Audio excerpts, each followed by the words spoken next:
Thanks for staying with us. It's time to talk some cricket. Well, the West Indies will take on Australia on Wednesday in the first of two T20 internationals down under as part of their preparation for the Cricket World Cup.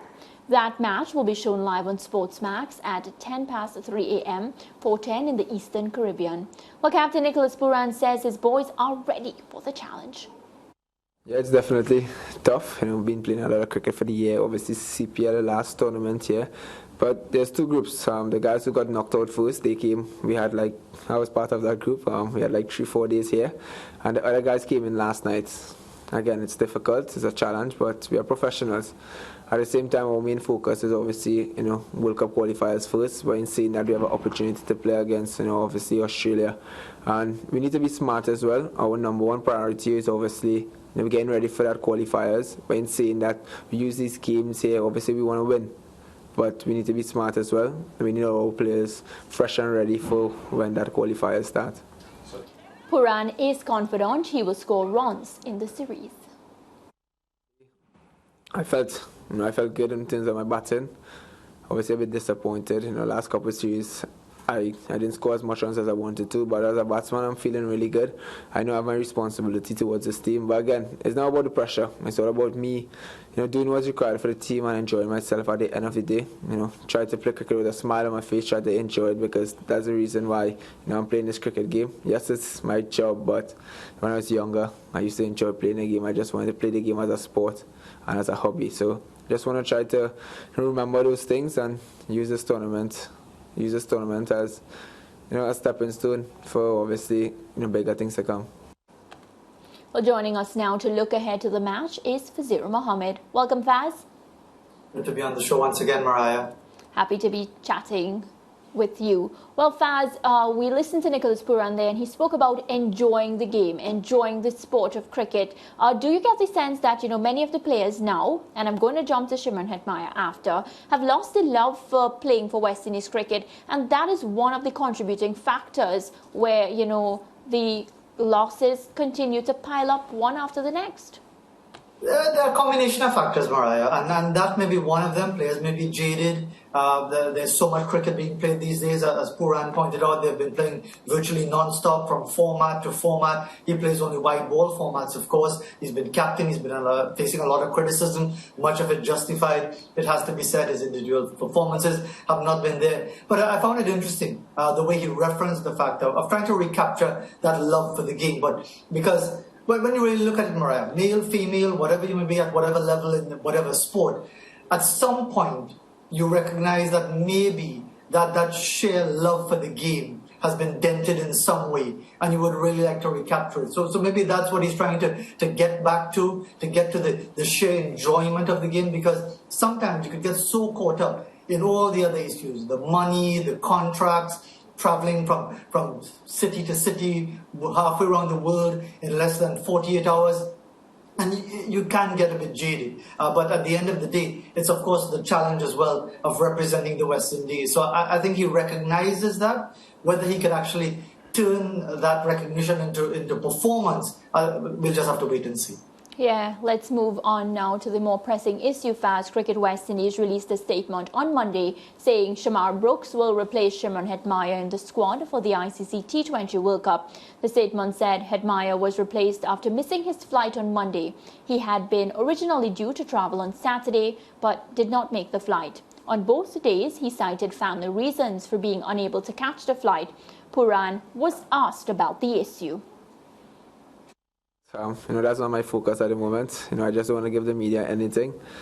Decisions have been made. There's consequences for your action. At the moment, I just want to focus on why we're here and how we're going to achieve our goals. Obviously, yeah, we planned with him, but unfortunately, he's not here and we have to plan differently now. New plans, Faz. What do you make of this Shimron Hetmyer missing out from the Windies squad? Well, it just seems a habit for West Indies cricketers, because at some point or the other somebody pulls out. Sunil Narine did that on the eve of the 2015 World Cup, even though he had taken 6 for 9 in the final of the Super 50. Carl Hooper was a past master at it. He did it on the eve of the 1996 World Cup and then retired altogether from the game on the eve of the 1999 World Cup. And then we had Brian Lara, not in a World Cup, but within hours of supposing to be on a plane to Australia for a Tri-Nation series. He pulls out of it as well. So the Hetmyer situation, and again, there will be all sorts of speculation. I can't go in that direction because it won't be responsible without any sort of verification of the facts. But I think that the whole family reasons thing is just a generic thing that to try to get you off the scent, which won't happen because it's going to just intensify speculation as to what could be the reason why Hetmyer is out of the team this time, and indeed in circumstances which appear more puzzling than the previous occasions over the last couple of years when he's been unavailable or chose not to represent the West Indies. Faz, your assessment of how Cricket West Indies handled this and, of course, Hetmyer's replacement, Shamarh Brooks.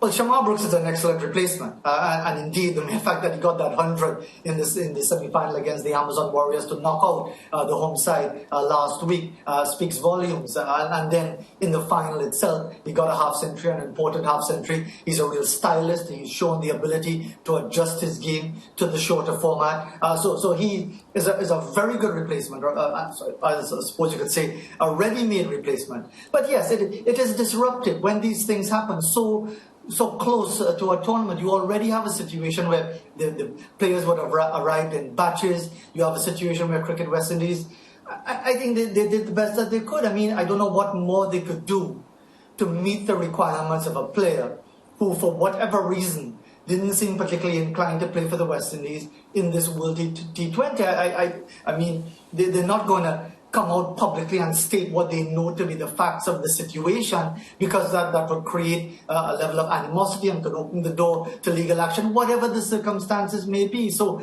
I think really, I mean, you offer a player a flight to head out on Saturday, he doesn't take it. You offer him another flight on a Monday, he doesn't take it. What do? You can't keep waiting on someone? Yeah, I read the release carefully yesterday, Faz, and I'm not sure how you interpret it. But if you looked at the comment that Jimmy Adams made, whilst we changed Shimron's flight from Saturday to Monday due to family reasons, it was made clear to him that if there were any further delays and issues with his travel to Australia, then we would have no choice but to replace him in the squad.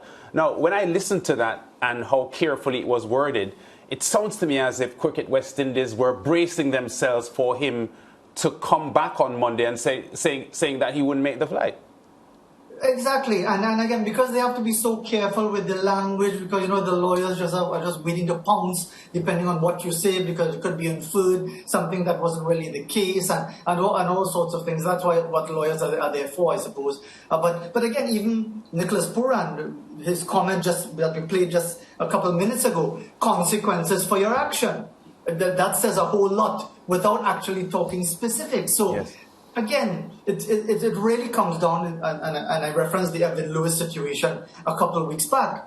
It's really whether or not there is the level of motivation, the level of desire, the want to play for the West Indies in an environment where players, certainly financially, really don't need to play for the West Indies anymore. Yeah, Faz, it brings me to Hetmyer's current status in West Indies cricket, because there is a voice note contributor a couple of weeks ago who suggested that Shimron Hetmyer should be the captain of the West Indies team. And our response here to that was, I think he does have a cricket brain, and if you look at it from one perspective, you may have a point that he is captain quality. But he hasn't, in recent years, positioned himself to take that slot because of his fitness issues, failing fitness tests, and being unavailable for tours and so on. So he has not placed himself in the position, Faz, to become the West Indies captain. And I go further now to say that his cricketing future for the West Indies now looks a little dodgy. It does, and you've answered the question yourself, Lance. I mean, okay, he could very well be an astute tactician. He could probably be a better captain than Nicholas Pooran. But first and foremost, you have to be playing for the West Indies. You can't be judged on what you do and wherever else and so on. Maybe the environment is changing where it's going to be like football eventually, where you just turn up to play for your country and ply your trade everywhere else. But if you're going to argue the case for Shimron Hetmyer, certainly as a batsman, he merits selection. But if you're going to argue his merits as a captain, I would think if I'm going to walk onto the field with someone who's not there half the time or three-quarters of the time, I'm not sure that I will feel too enthused about it. So he might be, as I said, a brilliant leader. But first of all, you have to lead. By leading means that you're on the field. And he spent more time off the field than on when it comes to the West Indies. Yeah, I heard Nicholas Pooran just now responding to the Hetmyer questions, and it took my mind back to maybe a season and a half ago when Kieron Pollard was the West Indies captain and was asked the same thing about Shimron Hetmyer. And I remember his response was, not in these exact words, but Shimron knows what he has to do to put himself, back in favour with the West Indies selectors, and you can lead a horse to the water, but you can't make him drink. Something to that effect. So this Shimron Hetmyer issue has been long-standing. It has, and that's why it's getting tiresome. Again, Lance, you know what? I don't really have a lot of patience for situations like this. We know that, Faz. We know that, Faz. But don't worry, I'll enjoy my dinner anyway. But the thing is that, what more does an administration have to do? We know there are limitations in Cricket West Indies. We know there are limitations in funding. We know there are limitations in budgets. There are limitations in the size of contracts. Maybe even in the leadership of Cricket West Indies as far as dialogue.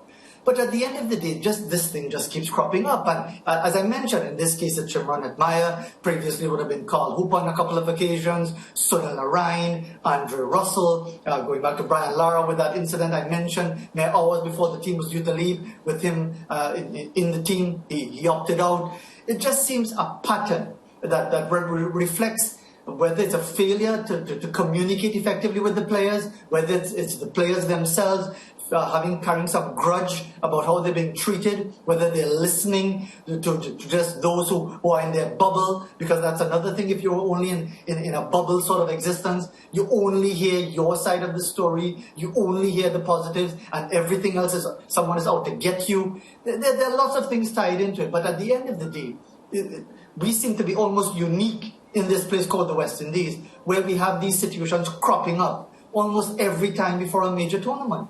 Yeah, Faz, we're going to leave it there. I'm pretty certain you'll be up at 4:10 Eastern Caribbean time in the morning, Wednesday, to watch the West Indies take on the Aussies in this first of two T20s. The first one Wednesday, the second one Friday morning. Thanks, Faz. No problem at all. Yes, I'll be up because it should be a really tough challenge, but a good measure as to where the team is at. Yes, I agree with you. And George and Mariah, just quickly before we go to the break, interesting that Faz brought up Carl Hooper there in talking about instances of this kind of situation where players don't seem that interested in representing the West Indies, which is a key point I think Faz just made, because it brings us squarely to the fact that this isn't something that started happening yesterday or last year or the year before. Yeah, but international sport, especially of the kind of like cricket. I mean, tennis can be an international sport when you get together for the Davis Cup or the Laver Cup or the women play the Fed Cup. But it's an individual sport that you just bring individuals together for a team at given points. A team sport like cricket and the grind and the fact that it's not a nation of one country, it's a nation of disparate islands, and you come together and you do the same thing. Sometimes life and reality collides with your desire to play for the West Indies. And sometimes some people don't prioritize West Indies cricket in the way that we believe they ought to, and certainly not in the way that others do. And when they express their true feelings and put what they believe to be priority at priority level, and West Indies cricket gets left behind, we turn around and cuss them. But we shouldn't cuss them. What we should do is move on from them. Yeah. Sad though, because I grew up in a house where all Karishma wanted to do was play for West Indies. That was the goal. Well, you see the thing, that's Karishma. Yeah, somebody else says, you know what, as soon as I get enough money out of this thing, then I'm gone, and they start checking out mentally. And if there are other avenues to get money that doesn't require the level of commitment that West Indies does, that's what they're going to like, because that allows them to live a normal life, make big money, and be happy. The West Indies is all kind of criticism and cussing and traveling and strife. And you left out one thing, George. What's that? Losing. Losing. Oh yes. Back with more on the SportsMax zone. Yeah.